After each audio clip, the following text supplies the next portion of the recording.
Hehehe, ketemu lagi denganku di materi serangan cuan 5 SC5. Serang keraguan customer dengan senjata social proof. Jadi social proof ini seperti testimoni sebenarnya ya, testimonial, tapi ada banyak hal lagi yang bisa kita pelajari dari apa yang dimaksud dengan social proof, yaitu what our client say, jelas, recommended. Oke. Ingat rumus social proof di materi KP17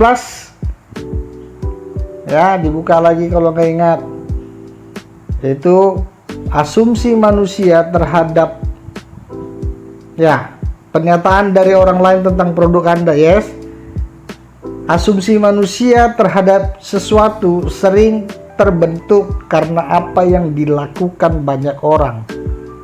Contoh, pengguna Android di zaman ini.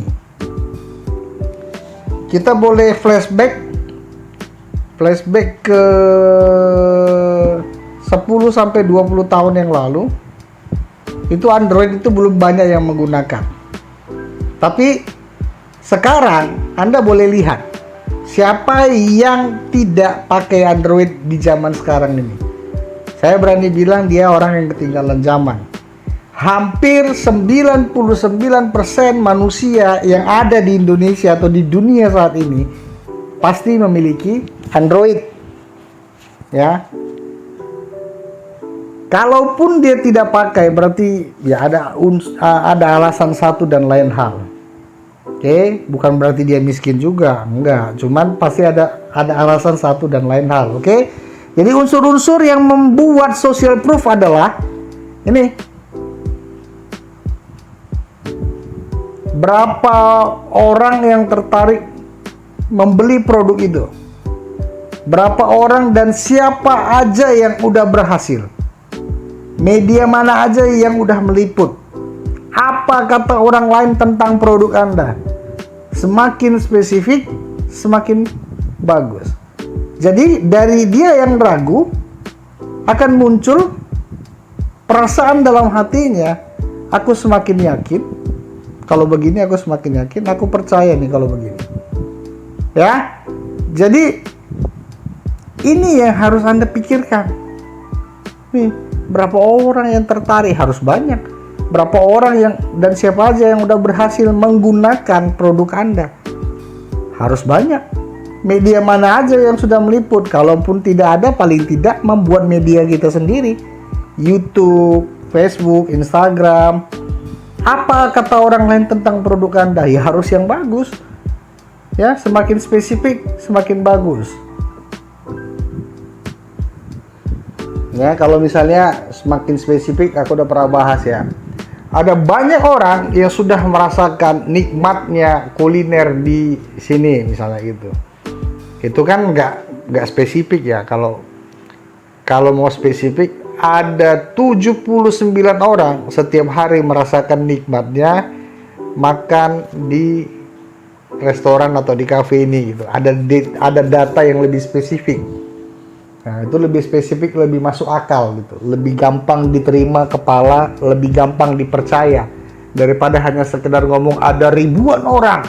Ribuan orang itu berapa? Ya. Oke. Coba jawab pertanyaan ini. Kawan-kawan, kita sambil merenung. Jika Anda ingin membeli kuliner pinggir jalan, ya, sama-sama kita baca ya, biar kawan-kawan juga ikut memahami. Yang ini. Jika Anda ingin membeli kuliner pinggir jalan, namun di daerah itu ada 10 tempat yang menjual kuliner yang sama. Misalnya Anda pengen beli sate, tapi di situ, di daerah itu ada 10 orang atau ada 10 pedagang yang sama, semua jual sate. Pertanyaannya, tempat kuliner mana yang Anda pilih? Renungkan dulu. Jangan dijawab dulu. Renungkan aja dulu. Pertanyaan yang kedua. Yang ini. Jika Anda ingin membeli barang di online, bilanglah di Shopee, di Lazada, Tokopedia, ada 10 toko online yang menjual barang yang sama. Pertanyaannya, toko online mana yang Anda pilih? Ya, nanti kita jawab sama-sama. Direnungkan dulu. Yang ketiga, jika Anda melihat ada toko yang baru buka, ya, jika Anda melihat ada toko yang baru buka, lalu Anda lihat ada banyak sekali papan bunga dari ujung sampai ke ujung berderet-deret. Asumsi apa yang ada di benak Anda? Oke, pause dulu videonya, sekitar 5 menit Anda pause, lalu Anda renungkan, lalu jawab. Apakah jawaban kita sama? Udah? Oke, kalau udah di pause, udah dijawab, kita jawab sama-sama. Ini dia. Rata-rata orang akan memilih dan berasumsi. Pertanyaan pertama tadi, tempat kuliner yang ramai pengunjung, yang parkirannya ramai, itulah yang akan kita pilih. Ya, yang tadi nih, kalau ada kita pengen beli sate, tapi di satu tempat itu 10 pedagang jual sate semua, yang mana yang kita pilih? Kalau saya pribadi atau rata-rata orang akan memilih tempat kuliner yang ramai pengunjungnya, yang parkirannya itu juga ikut ramai. Jadi asumsi yang muncul dari toko yang ramai, yang parkiran yang ramai, asumsi yang muncul adalah tempat kulinernya pasti enak atau pasti murah. Betul nggak? Iya, pasti merah. Ada yang sepi, ada yang ramai. Jadi yang ramai makin ramai, yang sepi makin sepi.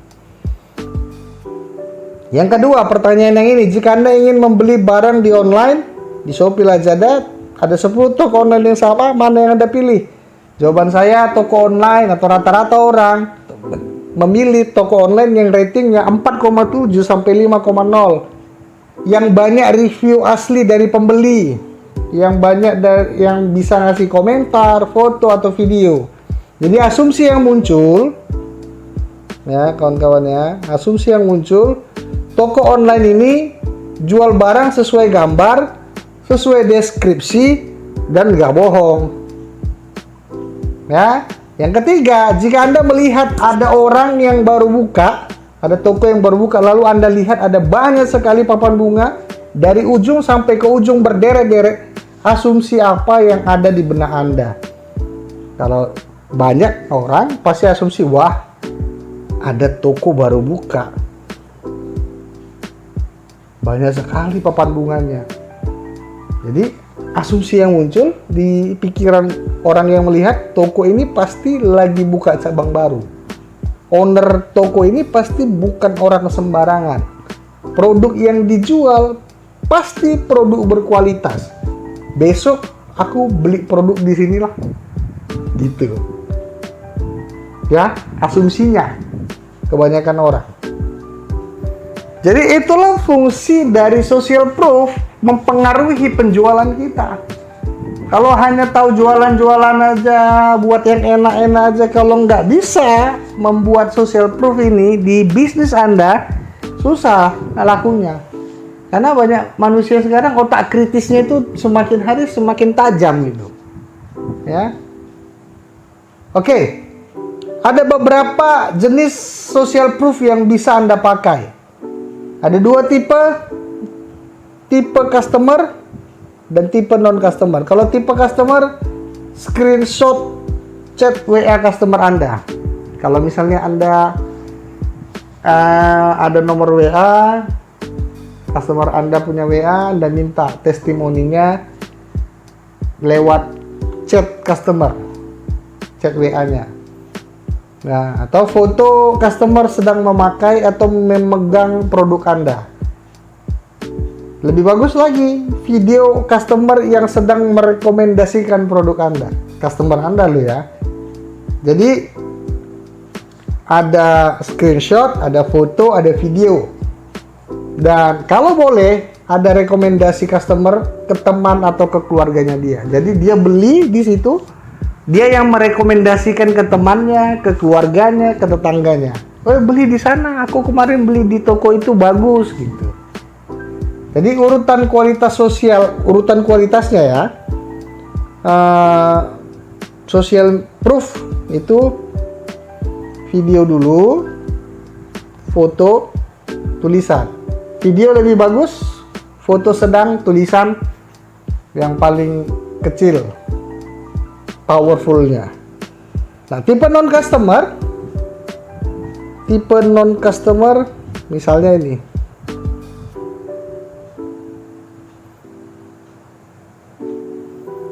Ya, rekomendasi ahli terpercaya, misalnya BPOM. Seandainya Anda jual makanan, biasanya customer perlu itu BPOM atau jual skincare atau yang lain-lain lah. Ada rekomendasi halal, ada rekomendasi dari laboratorium yang udah terkenal dan lain-lain sebagainya. Kadang-kadang customer perlu itu. Terus ada rekomendasi dari artis terkenal, rekomendasi media, bisa TV, majalah, YouTube, Instagram, dan lain-lain. Rekomendasi Anda sendiri berdasarkan pilihan pelanggan atau bestseller. Anda yang merekomendasikan karena pilihan dari pelanggan Anda. Biasanya misalnya gini, oh ini Pak, ini bestseller itu. Anda bilang itu bestseller bukan karena Anda suka dengan produk itu, tapi karena memang itu yang paling banyak dipilih customer Anda. Itu rekomendasi Anda sendiri tapi berdasarkan orang lain. Jadi itu tipe-tipenya. Bang, gimana cara-caranya?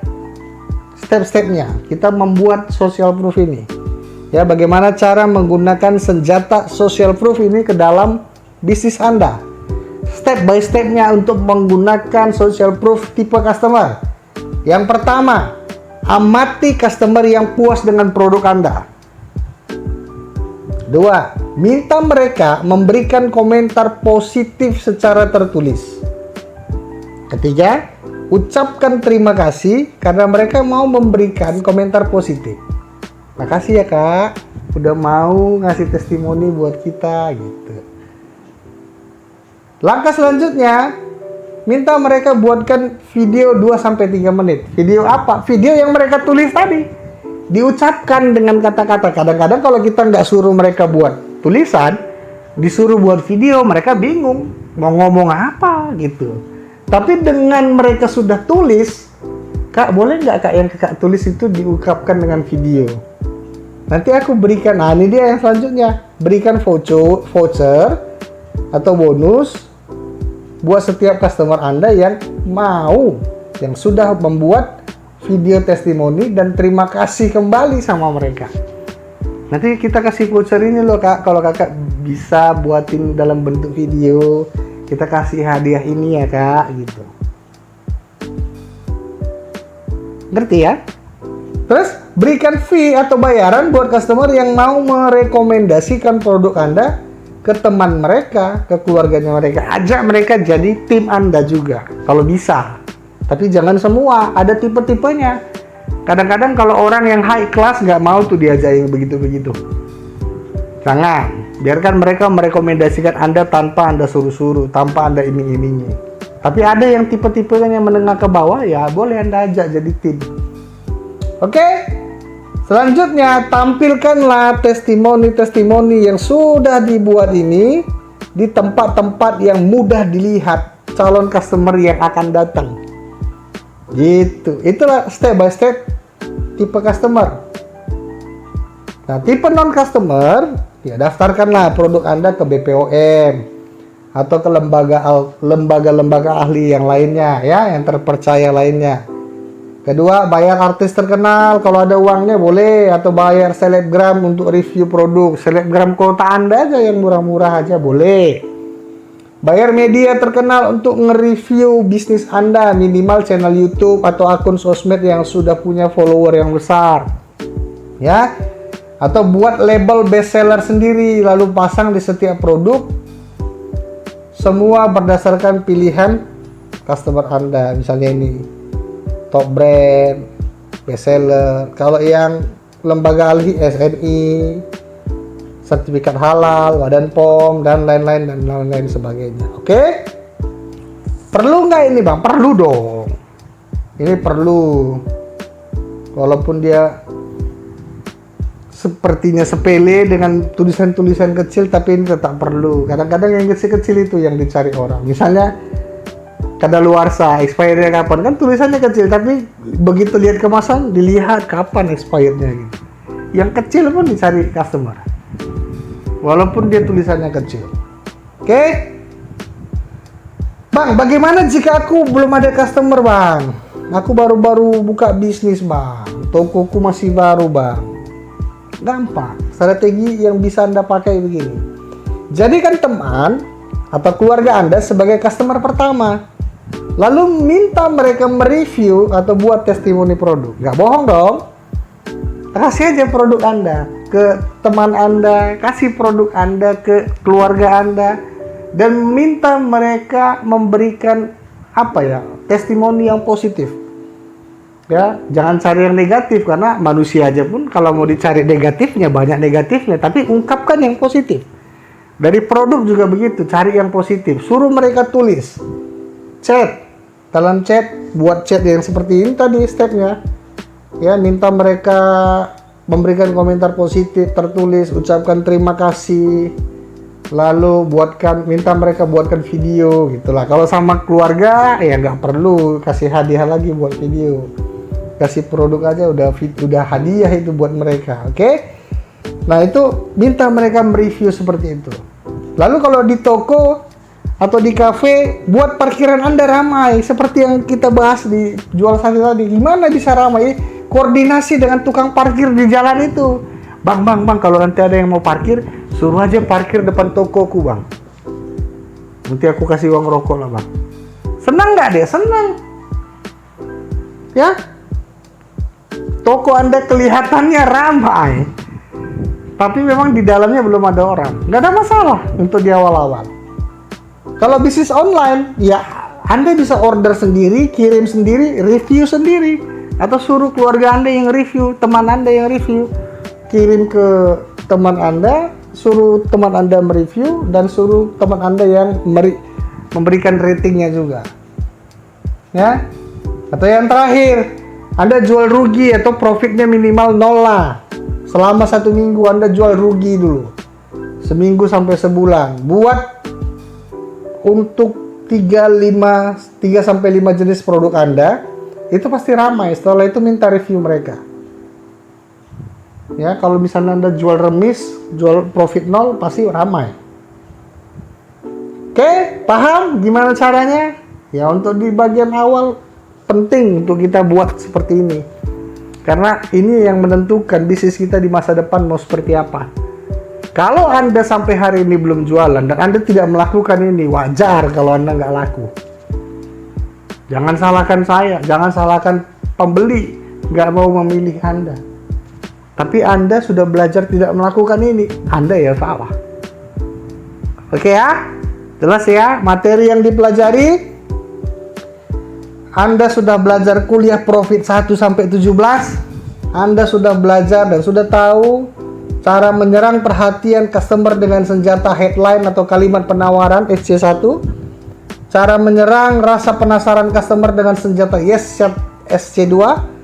Cara menyerang false belief customer dengan senjata edukasi solusi SC3. Cara menyerang daya tarik customer dengan senjata benefit get green dan low spend SC4.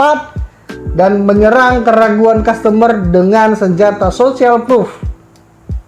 Nah, scarcity nanti lagi setelah ini. Ya, social proof ini maksudnya. Selanjutnya, kita serang sifat menunda-nundanya customer dengan senjata scarcity SC6. Mereka udah percaya, yes. Mereka mau beli, yes.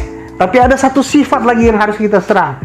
Apa itu? Sifat menunda-nunda. Nanti dulu lah. Pikir-pikir dulu lah. Nah, itu yang harus kita serang. Gimana caranya, bang? Kita belajar di video selanjutnya. Oke? See you next video.